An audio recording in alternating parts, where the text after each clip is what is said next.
Hey friends, I hope you all are doing well today, and thank you for tuning in to another story time with me, Reverend JP. Today we'll be reading from our Spark Story Bible, and today's story is based on John chapter 14, verses 15 through 21. If you'd like to follow along, we'll be on page 450, and is titled The Promise of the Holy Spirit. With that, let us begin. Jesus loved his disciples. He knew he was going to heaven soon and wanted to make sure they weren't afraid. Jesus and his friends sat down on the soft grass, and Jesus said, "It's important to remember all I've taught you.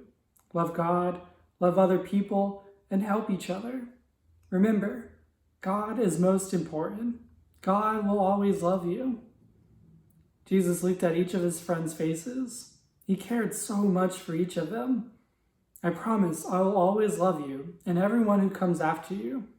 I won't be here much longer, but don't worry. God's Holy Spirit will be with you always. The Holy Spirit will help you and God's children forever." The disciples trusted Jesus and the promise he made. Got another short one for y'all today. So there we go. See Jesus hanging out with his disciples. This is before Easter, before Jesus dies, and he knows his time with them is coming to an end, that he's going to leave soon. So he lets them know that while he won't be there with them in person, they'll never be alone. God's Spirit will be with them always, and they will also have each other. That's why he tells them to love people, help each other, be there for one another. So the Spirit is kind of a weird thing to think about. We kind of understand a little bit of who God is, who Jesus is, but then you talk about the Spirit, and it's like, who's that? Who's the Spirit? So I'm going to teach you guys a word that's going to help you think about the Spirit in a different way. And so I want you to say ruach with me. All right, so say ru and then ach. Ruach. And that word is the Hebrew word for spirit. And it's also the same word for wind and for breath. So think about those two things, wind and breath. So when you breathe,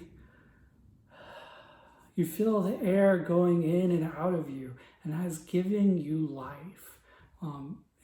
Giving you energy. And wind does the same thing. It gives us life and energy and gives the rest of the world life and energy. And so they believed, the people who wrote the Bible believed that God's Spirit was just like our breath and just like the wind, that it gave us life and gave us energy and reminded us that God is always with us, as close to us as our own breath. And so that is what Jesus is promising, is that this Spirit will always be with them, will always be giving them life, not only as individuals, but as a group, reminding them to always be together and to love one another. So to help you remember that connection between God's Spirit and our own breath and the wind around us, I have a craft suggestion for you all at home.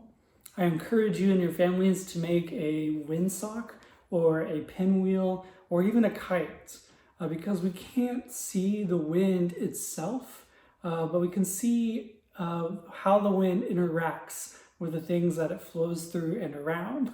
And all three of those things, the windsock, the pinwheel, and the kite, they help you see the wind moving around you.